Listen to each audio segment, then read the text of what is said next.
지금 여기는 새해 이브 날이라고 그럽니다. 왼쪽은 우한이었고요. 오른쪽은 워싱턴 타임스퀘어. 타임스퀘어가 워싱턴에 있겠죠? 그런데 사람들이 이렇게 차이가 나는 겁니다. 완전 밀집해도 괜찮고 다른 한쪽에는 이렇게 텅텅 폈어요. 미국 같은 경우에는. 그런데 물론 그 사회 통제 시스템에서는 사실은 며칠 전에 그 북경에서 코땡땡 바이러스가 막 발발했다 그래갖고 사람들을 잡아서 가두고 막 굉장히 엄격하게 그 대응책을 세우더라고요. 그 정부가, 북경 정부가. 그러니까 이 자본주의 또는 자유민주 진영에서는 상상을 할 수 없는 그런 정책을 세우죠. 완전히 폐쇄시키거나 또는 사람들을 먹을 것도 안 주고 그냥 아파트에 가둔다거나 뭐 상상할 수가 없는 그런 식의 정책을 세우죠. 그렇지만 결과적으로 그래 사회통제 시스템이 이렇게 좋잖아. 결국은 사람들이 이렇게 대규모로 나와도 괜찮잖아. 물론 여기에는 그 굉장히 정보가 가짜인 정보가 많더라고요.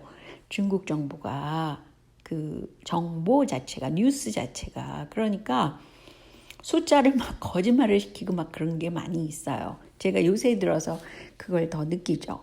어쨌든 이런 걸 선전을 하는 것 자체가 다르다는 것이죠. 그래서 전 세계가 그 통제 시스템으로 가야 된다라는 것을 생각하도록 이렇게 만들고 있습니다. 그런데 서울과 평양도 이렇게 차이가 졌다고 그래요.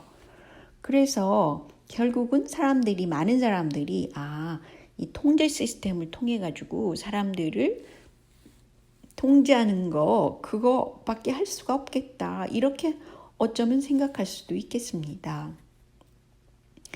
그런 생각이 들기는 했는데요.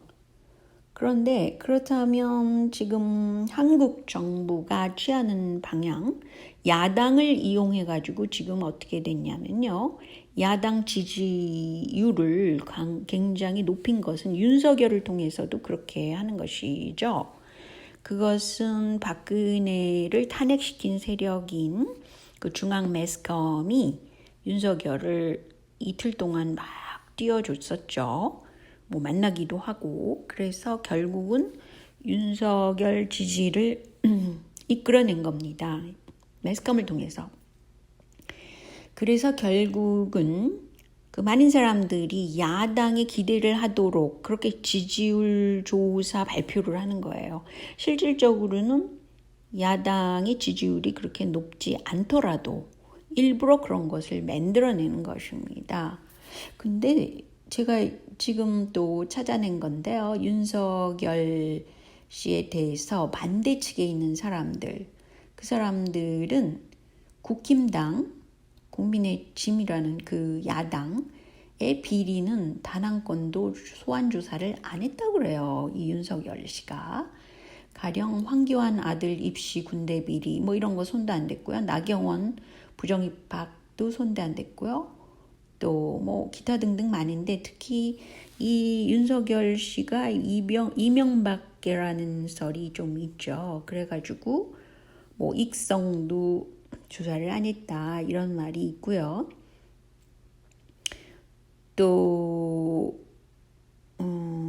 뭐 여러 가지 이런 것들이 있어요. 국민의힘을 굉장히 보호를 해준다 윤석열이 이런 식의 공격을 해대는 게 있는데 그리고 또 하나는 버닝썬 몸통에 대해서 얘기했는데 이것은 아닌 것 같아요. 버닝썬은 물론 수사를 덮었지만 그 버닝썬의 본질을 구조 이런 것을 보면은 이것은 문 정부가 잘못이 됐다 이런 쪽으로 갈 수 있는 그런 사건이었잖아요. 그래서 어쨌든 그렇고요. 제가 볼 때는 왜 그런가? 그러면 지난번에 제가 언급을 했지만 지금 한국이나 한반도 문제를 정치적으로 끌고 나가는 것은 소위 말해서 천주교 세력이 끌고 나가고 있죠. 뭐 예수교 예수회 세력이라고도 할 수 있고. 근데 이들 세력은 제일 주장하는 거는 이상하게 성소수자 문제를 합법화해라 이런 거예요. 그래서 이제 국힘당에서 그런 세리머니 같은 것을 한 거 아니겠어요. 근데 제가 의아하게 생각하는 건 바로 이런 겁니다. 충남대 이진숙 총장. 충남하면 세종시가 거기 있지 않나요? 근데 어쨌든 레즈비언 학과 신설할 예정입니다. 아니 무슨 이런 것을 학과로 신설을 합니까? 일단 상식적이지 않다는 거죠. 그래서 제가 볼 때는 야당도 상식적이지 않나요. 결론적으로 말해서 야당도 상식적이지 않다라는 것을 강조하고 싶습니다. 또 하나 전주교 교황이 열심히 종교 통합을 하고 있잖아요. 근데 개신교에서는 WCC가 그것을 많이 하고 있다 이렇게 알려져 있는데 이제 페이스북에서 이런 글이 있었어요. 대깨문의 학자가 김민웅이라고 그럽니다. 근데 이 사람이 유니온 신학대 출신이라고 그러는데요. 그래서 WCC 운동을 앞장서는 개신교파가 있다는 것이죠. 그런데 이 WCC 소속 목사들은 게이 목사가 선교를 해도 되는 쪽으로 가고 있다는 것이죠. 신기하죠. 저도 오늘 알게 됐는데요. 그런데 유니온 신학대학은 바로 록펠러 재단의 학교랍니다. 너무 놀랍지 않아요? 이런 거 보면은. 그래서 결국은 국제자본력, 제일 센 자본력이 록펠러 재단이잖아요. 뭐 종교 통합도 그렇고, 뭐 전 세계를 통합하는 것도 그렇고, 심지어는 대북 문제도 그렇고, 코로나 문제도 그렇고, 미 대선 문제도 그렇고, 뭐든지 관여를 한다는 것이죠. 그리고 특히 일단 중공 마오를 밀어준 것도 바로 이 세력이라고 볼 수 있고, 한반도를 분열시켜가지고 조종하는 것도 아마 이 세력일 가능성이 높죠. 배후 세력으로는 독일하고 일본이 정치력을 굉장히 발휘를 많이 했었는데 거기 예수의 세력이 또 플러스 된다는 것이죠. 민주당 세력입니다. 참 놀랍잖아요. 이런 거 보면은. 그런데 이 와중에 한국에서는 허경영 씨에 대한 지지율이 막 높아지고 있는데 이분에 대해서는 절대로 지지율 조사 기관이 다른 후보들하고 같이 지지율 조사를 안 하고 그리고 특히 언론 매체에 공개를 안 합니다. 그냥 침묵, 언급을 안 해요. 그래서 이게 왜 그런가 봤더니 선관위에서 이 지지율 조사를 따로 하는 것을 용인하지 않는다라고 그러는데요. 선관위도 대법원이나 대법원만큼이나 정권에 좋은 무기라는 것이죠. 그래서 과연 어느 쪽으로 흘러갈지는 저도 잘 모르겠습니다만 어쨌든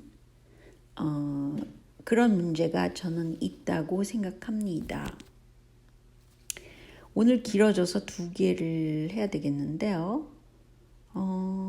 그래서 북한 문제를 볼 때 왜 종교적 자유가 없냐 이런 문제가 있잖아요. 근데 북한 지도층도 다양하게 좀 생각을 해야 될 것 같아요. 왜냐하면 북한에 불교를 용인한단 말이죠. 그리고 김일성 고 주석의 가정 자체가 개신교잖아요. 였었잖아요, 과거에. 그리고 교회도 있고. 그러니까 이런 것을 내세워서 대외적인 그런 어떤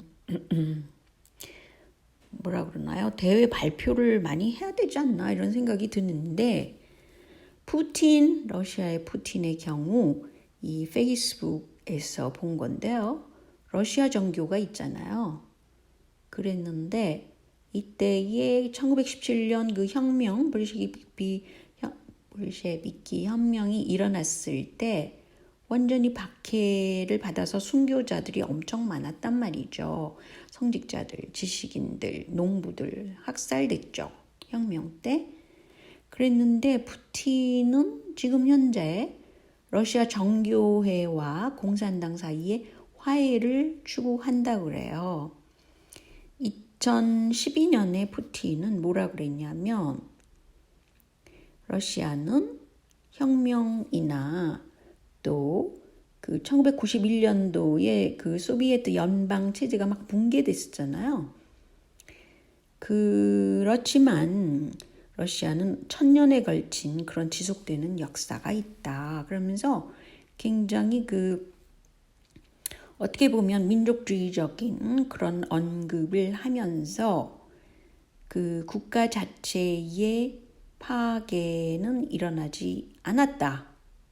이런 어떤 민족주의적인 것을 내세우고 있더라고요. 그래서 북한의 경우도 대외적으로 이런 것을 많이 활용할 필요가 있지 않나 그런 생각을 하게 됩니다.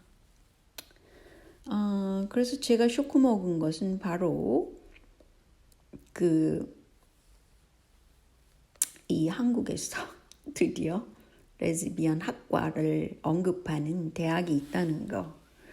좀 몰상식하지 않나 이런 거. 사람들이 이런 거 보면은 이게 어떻게 나라꼴이 이래 뭐 이렇게 생각을 하잖아요. 그러니까 한국의 경우는 의외로 굉장히 도덕적입니다. 그리고 남녀에 대해서 문화적으로 그렇게 외부 세계, 서부 세계와 같지는 않죠. 그래서 다른 방법을 통해서 하는 것이 낫지 않나 그런 생각이 들어요. 한국 조선사를 이렇게 보면은 노비들에게도 굉장히 인간적인 대우를 했던 사회였습니다. 때문에 이렇게 사회적인 약자라 하더라도 무조건 눌러버리고 이런 역사가 아니에요. 제가 요새 들어서 그것을 특히 느끼는데 그래서 인간적으로 대우를 충분히 해줬다는 것이죠. 사회적인 약자라 하더라도.